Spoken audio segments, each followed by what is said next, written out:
If you're a gas engineer and you're not getting found on Google, then you might as well be invisible and you're leaving a lot of money on the table. But it's easy to fix. In today's video, I'm going to show you exactly how to rank #1 on Google using SEO for gas engineers. Let's dive into the video. Today, I'm going to show you our 6-step process that you can use in order to get your website ranking at the top of Google. I'm going to clearly lay out all of the steps that you need to take so that you can implement these strategies for yourself. If at any point you would like some help with it, or if you would like us to do it all for you, then please do get in touch. There's a link in the description below. If you're watching this video, I'm going to assume that you know what SEO is, the process of getting your website to the top of Google. There's one reason that I love SEO, and that is because in my experience, it tends to drive the best customers. If you think about it, the customer that is searching for your service or product is going to be the best type of customer because they're going to stick around longer, they're going to convert better on your website, and because they've already decided that they need your service. So without further ado, let's dive into this 6-step process. Step #1 of any good SEO strategy is keyword research. This is the process of understanding what do people actually search on Google in order to find your type of business. Doing solid keyword research will help us position our website for the right terms. After all, there's no point in building a website and having a strategy around a keyword that nobody searches. I mean, what is the point? The easiest way to do keyword research is using a tool called Ahrefs. They have lots of data around what people are searching in Google. The way to go about it that I recommend is go to the Keywords Explorer, type in the term for your industry, and then click search. Then once that's loaded, head over to matching terms. This will then give you a really large list of all of the keywords that contain your service or product. Go down here and select all of the keywords that match your service. Eventually, you'll have a big list of lots of keywords that are very relevant to you. So you want to put those in a spreadsheet, with one column being the keyword and another column being the search volume. And that will give you a good idea of all the different keyword options that you have that you can optimize your website. Now, save that and we'll come back to that a bit later in one of the other sections of the video. Step #2 is competitor research. Wouldn't you love to know all of the numbers behind your competitors? Well, with SEO, you can actually do that.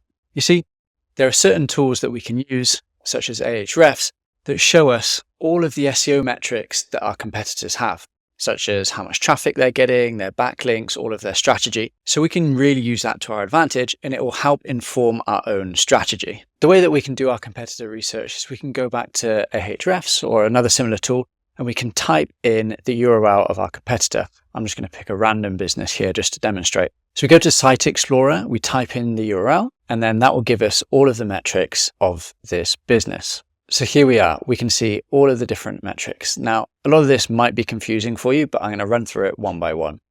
So first of all, we can look at the traffic that we're getting. So this business is getting about 30,000 organic visitors per month to their website. So if this was a top competitor of yours in the niche and, maybe they're #1 for a lot of the terms that you're going after, then you'll know the type of opportunity that you have by implementing SEO. You can even work backwards to try and work out, okay, how much revenue are they getting from this SEO?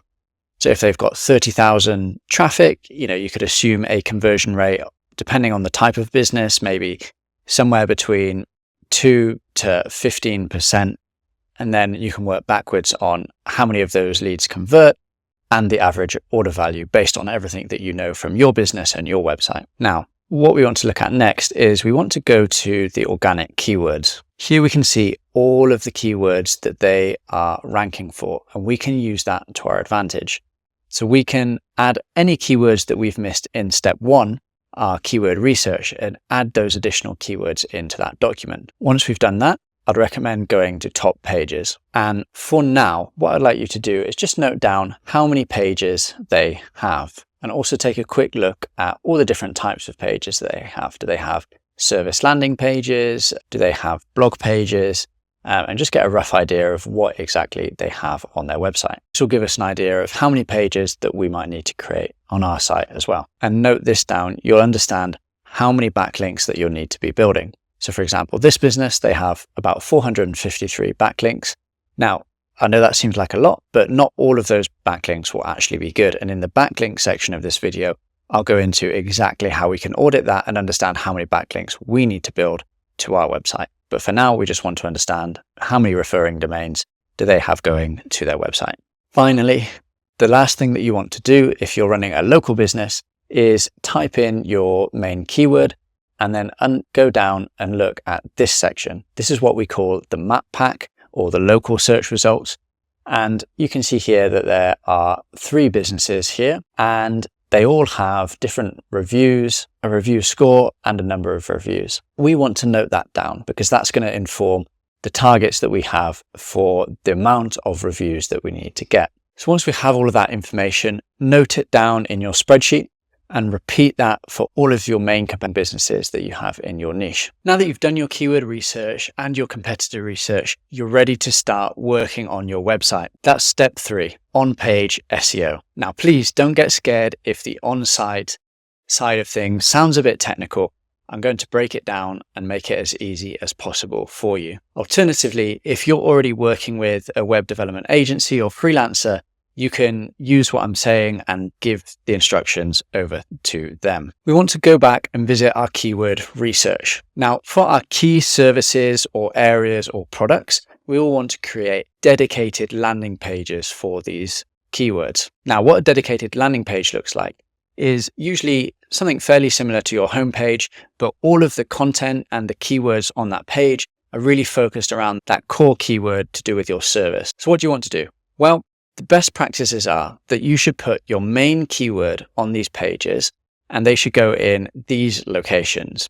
The first is it should be in the main title of your page. The second is it should be in the main heading of the page. Third, it should be within the first 100 words of the content on your page. It should also be in the URL. And then finally, you want to include it roughly 1 to 2 times every 200 words that you keep writing. However, there is a caveat there. You don't want to just force your keyword into the writing. You want to make it sound natural and only include it where it makes sense. Now, a lot of this can actually be simplified by using what we call correlation tools.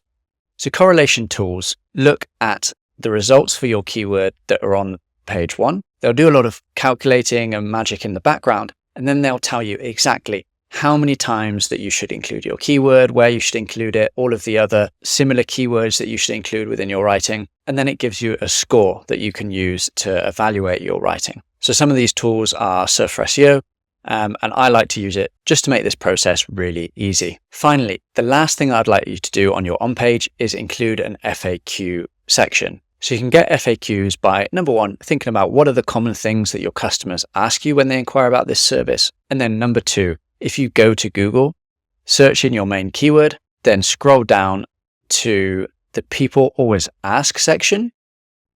So you'll often see that there are extra questions that Google puts within the search results. Include those questions and the answers to those on your page. Now, we want to repeat this and create dedicated landing pages for all of the main services, areas, and products that we provide. And once that's done, we can move on to the next step. Step number 4 is essential if you want to get found as a local business. We're going to talk all about how to get found in the local map pack here. The first thing you want to do is sign up for your Google My Business profile. Very simple, just follow the online instructions and make sure that your profile is completely filled out. Don't skip anything. Make sure that you have your categories, opening hours, proper descriptions. Make sure that it is 100%. Then also go ahead and add some photos to your profile. Not only will this help with your ranking, but it'll also help customers see your business, understand it, and be more likely to call or click on your website. Once that's done, the next stage is to start getting reviews. In our competitor research, we found how many reviews that we'd want to be getting. So for example, if this was our business that we were trying to rank for, we would understand that we need to get somewhere between 60 and 160 reviews. Now that might seem a lot, but over time, you'll be able to reach those levels. There are 2 main strategies that I recommend when it comes to getting reviews.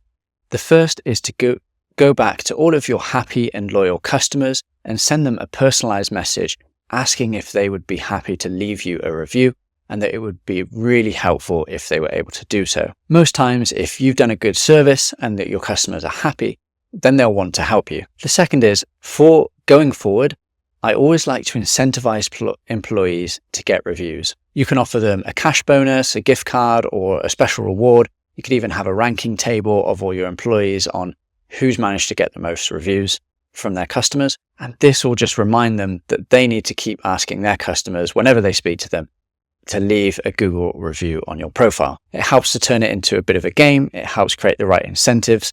And of course, they'll also want to give an even better service so that they can get the good reviews. And that's it. That's quite a simple process to get your business ranking up here in the top of the map pack. On to step number 5. If you've made it this far, you're doing a great job and you'll be rewarded for all of your efforts by Google. Step number 5 is creating blog content. So why is this important? Surely we've already created landing pages for our main keywords. Why would we need to go after blog and informational content? Well, informational content can be really useful. There are 2 main benefits. The first is it helps Google understand your website, what it's about, and your expertise on the subject. The second is it can also be used to attract customers. Let me explain. Not every customer is searching on Google for a solution. Often they're trying to find out more information about problems that they're having. From a marketing perspective, we say that they are higher up the buying funnel. So if we're able to get potential customers on our website before they realize they need the solution that we provide, we can either capture their details during that point, help them understand that they might need our solution, or if we're getting really clever, eventually we can start using things like meta ads to retarget them on Facebook and using our meta pixel. So how many articles should we be writing? What should we write about? Well, the first thing is we want to understand how many articles our competitors have written. So go back to your competitor research notes from step 2, look at how many pages they have and how many of those pages are informational blog articles. We'll want to write about the same amount, but let's try and go a little bit further and write even more, maybe say 10 to 20% more. In terms of what we should write about, well, we can write about exactly what our competitors have been writing about, but you can also revisit step 1 to understand what informational keywords there were in your niche. When you're doing this, remember, if you can, use a correlational tool like Surfer SEO, and if not, then just remember the best practices of a keyword in the title of your page, a keyword in the main heading, in the first 100 words, in the URL, and 1 to 2 times for every 200 words that you write. Now, it can seem very overwhelming if you have to write lots and lots of blog articles. What I'd recommend is breaking this down into a monthly target. So instead of having to write, say, 20 articles in month 1, what you can do is split that over 6 months and maybe write 3 to 4 articles per month. That'll help it be a lot more manageable. But if we do have the option, I always prefer to batch create all the content up front.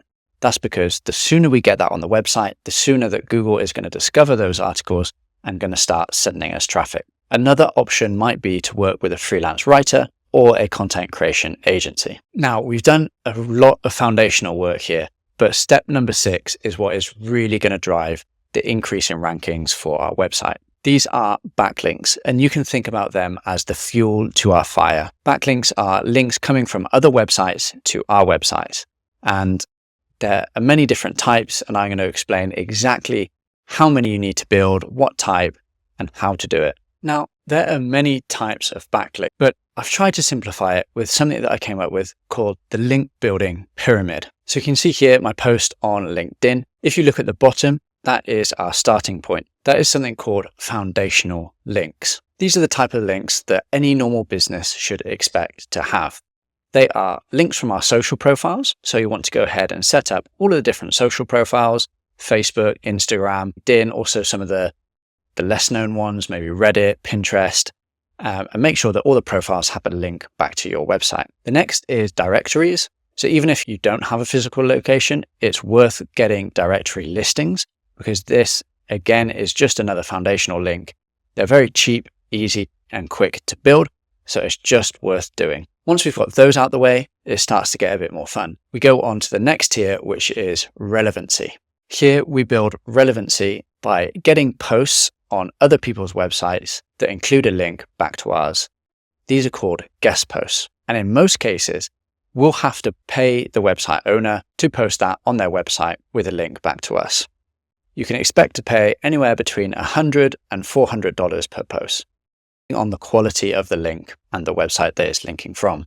The good thing about this is that we can usually control the topic that we have. So we'll want to make sure that the topic of the post is really relevant to what we're providing as a business. The second strategy that we can use here is something called link insertions. This is where we go to an existing post on somebody's website and we try and get a link within that post. Again, we usually have to pay for them to insert that link. Finally, in the top tier, this is what I call the authority tier. And this is where things truly do get really exciting. These types of links are the best links from major media websites, and we achieve this by doing PR activities. These are digital PR and journalist requests. Journalist requests are when a journalist posts something, say for example on X, where they're looking for a source or some sort of insight to add to one of their stories. If we respond to those and we add valuable insights that they can use, then they will quote us in the story, and oftentimes they'll include a link back to our website. This is a really great way to build some top quality links. But the thing about journalist requests are there are only a certain amount of them available. So if we're really looking to grow our link profile and scale up our link building efforts, then digital PR is really the strategy that we want to be following. Digital PR is where we're sending out interesting insights, data, or advice to journalists that they can use as the basis of an article. Now, the reason that this works is because journalists have very high targets in terms of what they need to write. Maybe they've got to write like 8 articles per day. So if we can send them something that is interesting and useful that they can turn into an article, well, they're going to be grateful for that. And as a return, they'll credit us as the source and include a link at the same time. And that is how we get featured on major media websites such as Forbes, USA Today, and the New York Post. Now, this is our bread and butter as a company. We do link building, and specifically we do digital PR link building. So I just want to show you an example of a campaign that brings this strategy to life. So there was a client with us, they ordered 10 links. We delivered 24 because their campaign went, and they got links from some of the UK's media websites. The Mirror, which is a DR90, The Sun, another DR90, Express, Wales Online, Daily Star, Daily Record. So these are all really massive links that they were getting here. So what did we do to do that? Well, they were a plumbing retailer, and we came up with a campaign that used their spokesperson and gave advice on how to avoid mold within your bathroom. So we came up with this because we'd researched all the types of topics that journalists write about, and we noticed that the year prior, this was a talked about topic. So we were able to put our own spin on it, add in a really relevant expert, and send it out to journalists, and they loved it. Now, the number one question I get from customers is, how many links do I need to build? Well, what we can do is go back to our competitor research and we can look at how many links our top competitors have. We'll want to use that as a benchmark for us to achieve and then beat. So if we go back to the example website we looked at earlier, we can see they have 40 links, which might seem like a lot of links, but it's actually quite achievable. Once we break it down, we can see what types of links they have. I would go ahead and estimate that there are a lot of links in here that are just not that relevant. You can see that there are all sorts of random websites that have just scraped the web and they've just got a link back from this very spammy website. So we can usually imagine that anywhere between 25 and 30% of those links are not so great. So let's say that they've got 300 links that we need to get.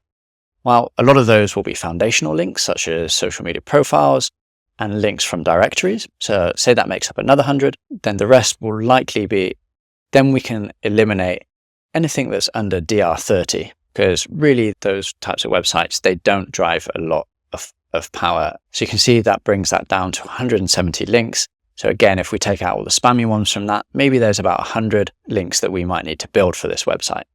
We can go ahead and do an analysis to see, okay, what sort of DR ranges do they have? How many links do we need to build with each DR range? And then work back from there, how many guest posts and link insertions we might need to get, and how many links from the press we might need to get. So if that does seem a bit confusing, any potential client that we take on, we do a free audit. So just get in touch with our team and we are more than happy to do an audit, come up with a link building plan for free, no obligation. You don't have to use us. You understand the types of links that you need to build, how many you need to build, and if you were to follow a link building plan with us, how much that would actually cost. So there you have it. all 6 steps of the SEO process. It's worth noting that SEO can be a long-term process. Don't expect to see results in the first few days. If you think about it, it's going to take a while to do all of that work that we've just gone through, to create the pages, build the backlinks, and then once we've created it, we actually need to wait for Google to crawl and discover all of that content and backlinks. And then after that, there's still going to be a delay for the rankings to take effect. So it's going to take several months of hard work and then several months of waiting to start seeing our results. But the wait, I promise you, is worth it, because if you can be consistent with your effort, you'll end up getting consistent results and consistent leads and sales coming through your website. One final parting bit of advice would be to come up with a plan of action.